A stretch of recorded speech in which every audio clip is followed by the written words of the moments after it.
The idea behind this video can be summed up in this observation of how it is that a Kardashian's Instagram post can captivate millions, or a mindless TikTok challenge can sweep across the globe, while a Nobel-winning discovery barely makes a ripple. But the question is why? Why does the shallow spread faster than the deep? Why does foolishness trend while wisdom struggles to survive? This isn't random or an individual problem. It's not a glitch in the system. It is the system.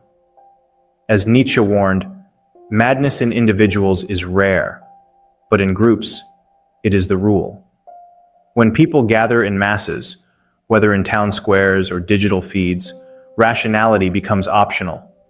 The crowd thinks with emotion, not intellect.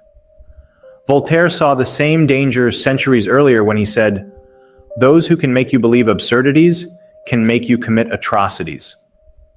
He understood that collective delusion begins with entertainment and ends with ideology. What we're witnessing today is the triumph of the viral over the valuable. In this video, I'll explore why this happens, why dumb ideas spread so easily while wise ones fade into obscurity.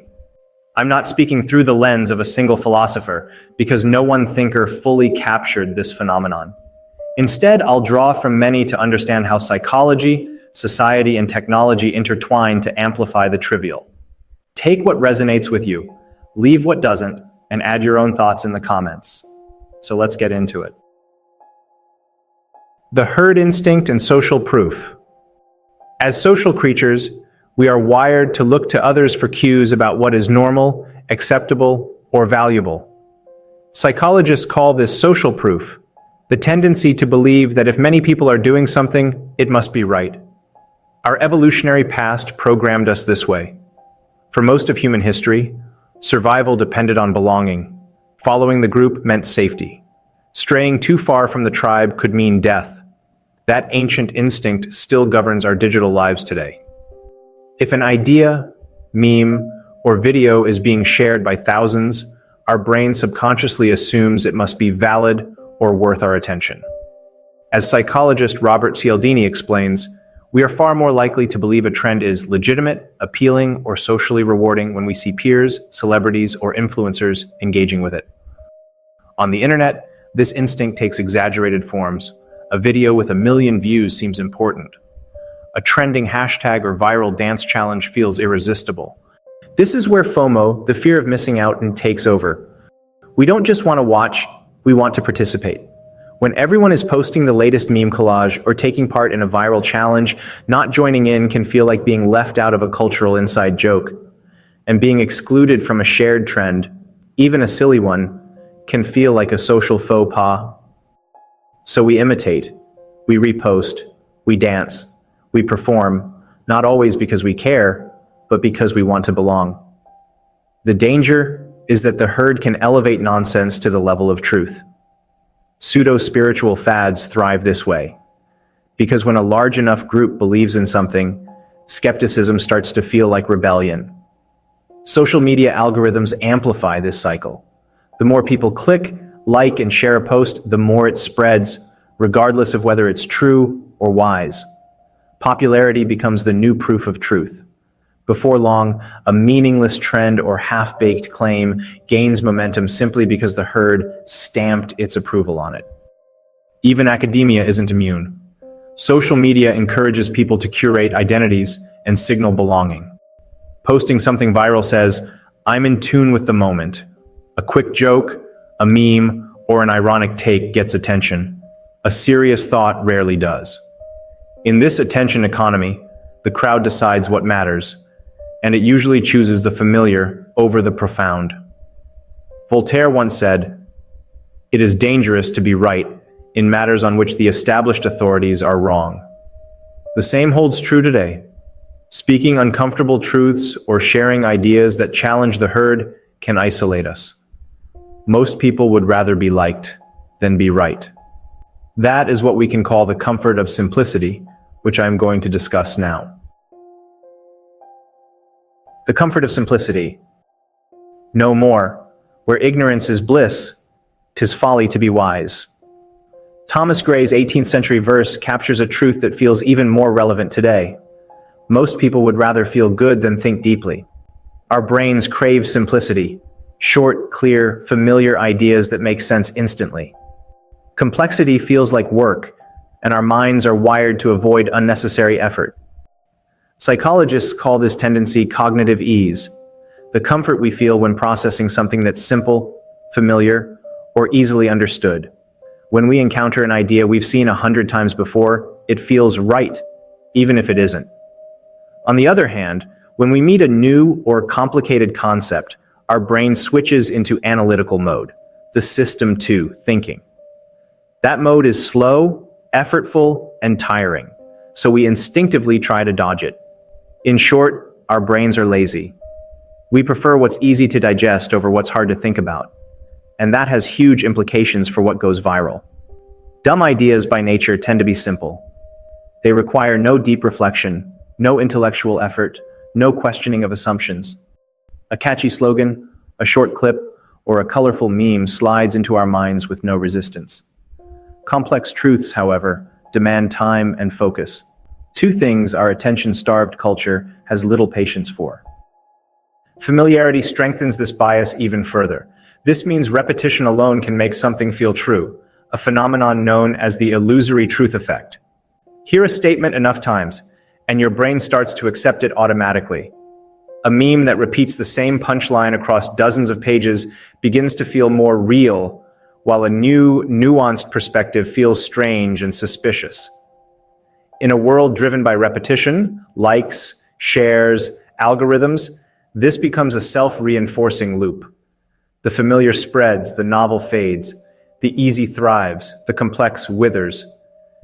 That's why misinformation, cliches, and half-truths often dominate the digital landscape.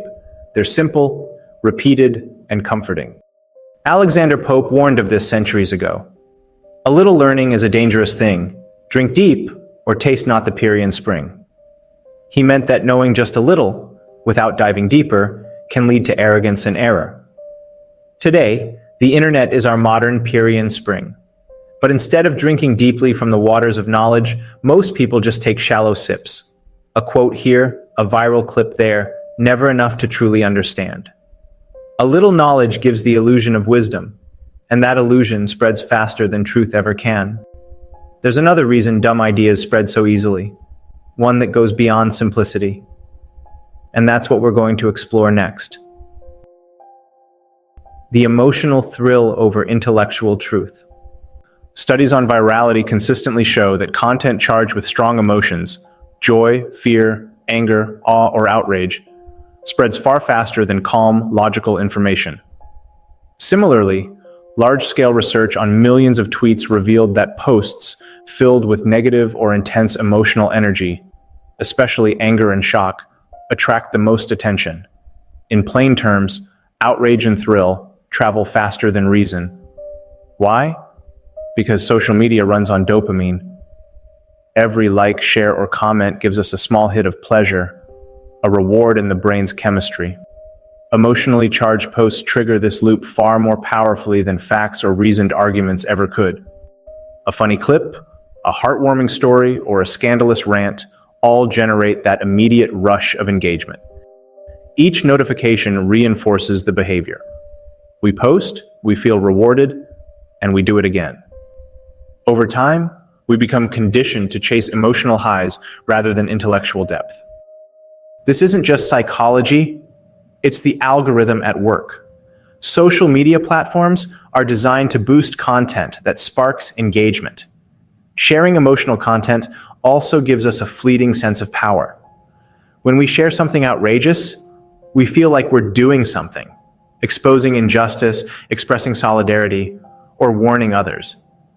Even when we're horrified by what we see, the act of sharing provides a tiny thrill of moral or social participation. Contrast that with thoughtful intellectual ideas, they rarely make our hearts race. A deep philosophical essay or a careful analysis doesn't ignite the same emotional fire.